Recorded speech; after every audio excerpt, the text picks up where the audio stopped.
En 2005, j'étais dans un chantier de construction d'une maison dans un quartier de la capitale du Cameroun qui s'appelle la Cité Verte.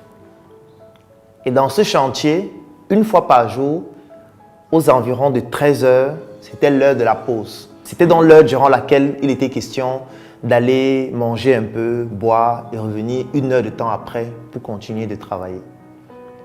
Ce jour, nous sommes arrivés à la pause aux environs de 13h30.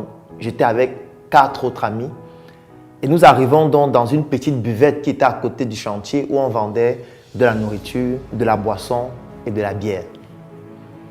Lorsqu'on arrive, on achète de quoi manger et on s'assoit. On se rend compte qu'en face de nous, il y avait un papa qui travaillait avec nous au chantier et qui buvait une toute petite bière de 33 centilitres. Nous mangeons, nous buvons et pendant que nous étions en train de manger, chacun essayait de donner son score en ce qui concerne ses dépenses d'argent. Il y a un qui expliquait comment une fois, il a eu à dérober 1 million de francs à son père et il a pu finir ces 1 million de francs en une journée. L'autre expliquait comment il a fini 700 000. L'autre expliquait comment une fois, il a volé 100 000 francs à son père. Il a amené une fille au restaurant et les 100 000 sont finis jusqu'à ce qu'il n'a même pas pu payer toute la facture.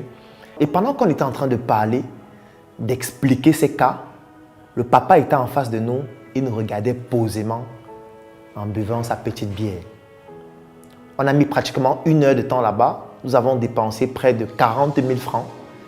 Et lui, pendant tout ce temps, il ne mangeait pas, il ne buvait que la même petite bière. Et à un moment donné, j'observais son comportement vis-à-vis de nous. Il était un peu surpris par rapport certainement à ce qu'on se disait. Et à un moment donné, il se lève, il se rapproche de nous. Il se dirige vers un de mes amis qui disait qu'il avait fini 1 million de francs en une journée et qui avait l'air de s'en vanter. Et il lui pose la question, est-ce que tu peux finir 100 000 francs? Tous, on se met à rire naturellement parce qu'on ne comprend même pas d'abord la pertinence de sa question. Parce que chacun explique qu'on a fini 1 700 000 et quand il nous dit 100 000, on dit que non, 100 000 c'est juste peut-être pour le crédit du téléphone.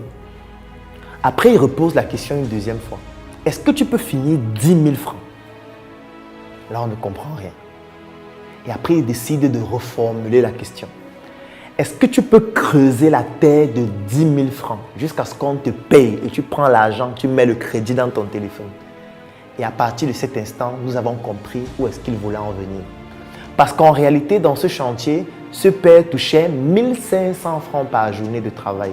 La journée partait de 8h à 16h30. Et il avait 3 enfants, une femme et il louait naturellement une maison pour pouvoir s'occuper de sa famille. Donc lorsqu'il nous écoutait dire que nous avons dépensé 1 700 000, 800 000. Pour lui, c'était extraordinaire. Et quel est le facteur qui faisait en sorte que cette compréhension était différente? Ce facteur s'appelle la perception que nous avons de l'argent. Nous n'avons pas tous la même perception de l'argent. Pendant que vous dépensez 3 000 francs pour manger un plat de nourriture, il y a des personnes qui utilisent ces mêmes 3 000 francs pour rationner dans une maison pendant une semaine. Pendant que vous dépensez 15 000 francs pour entrer en boîte de nuit et boire une bouteille de jus ou de champagne ou de n'importe quoi d'autre, il y a des personnes qui, à la fin du mois, ne touchent que 15 000 francs et ce n'est même pas régulier. Ça veut dire que nous n'avons pas la même valeur de l'argent. Nous n'avons pas la même valeur de l'argent parce que nous n'avons pas la même valeur de nous-mêmes. Parce que pour avoir une valeur importante en ce qui concerne ce qu'on fait, cela dépend de l'activité qu'on pratique au quotidien qui nous permet d'atteindre cet objectif-là. Ce père qui travaille dans un chantier où il a 1 500 francs par jour n'aura pas la même valeur de 1 million ou de 100 000 francs par rapport à quelqu'un qui travaille et qui touche 2 millions par mois. Ça veut donc dire que pour pouvoir développer une valeur importante de ce que vous faites, vous devez d'abord travailler sur votre valeur intrinsèque, votre valeur personnelle. Et pour pouvoir travailler sur votre valeur personnelle, parfois, vous devez vous autoriser à obtenir des choses qui, en principe et de manière conventionnelle, ne correspondent pas à ce que la société pourrait considérer comme ce qui vous est dû. Il faut parfois acheter des choses chères. Il faut parfois acheter des choses qui ne correspondent pas à ce que vous avez l'habitude de faire au quotidien. Pas parce que vous voulez démontrer quelque chose à quelqu'un, pas parce que vous voulez montrer aux autres que vous aussi vous pouvez, mais tout simplement parce que vous voulez augmenter la valeur que vous avez de vous-même. Et ces choses chères doivent correspondre à votre niveau. Je ne suis pas en train de vous demander de voler de l'argent.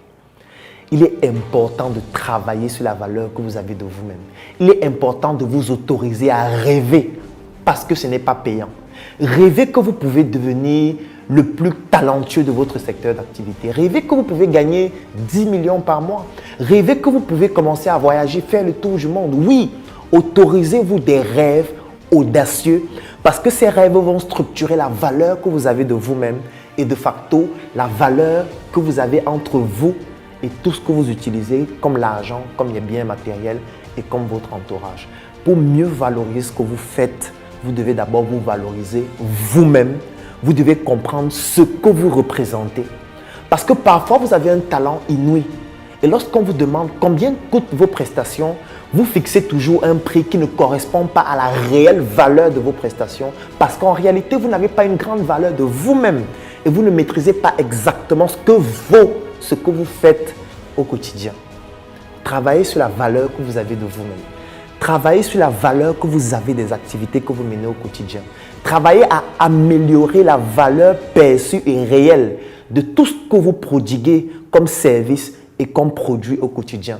Travaillez à améliorer la valeur des personnes qui travaillent avec vous afin que ces personnes-là puissent améliorer leur valeur intrinsèque, la valeur qu'elles ont par rapport à ce qu'elles font pour qu'ensemble, vous puissiez avoir une valeur encore beaucoup plus importante parce qu'il n'y a rien de sérieux qu'on peut construire seul. Nous devons être ensemble pour que nos valeurs mises ensemble soient encore plus puissantes ensemble.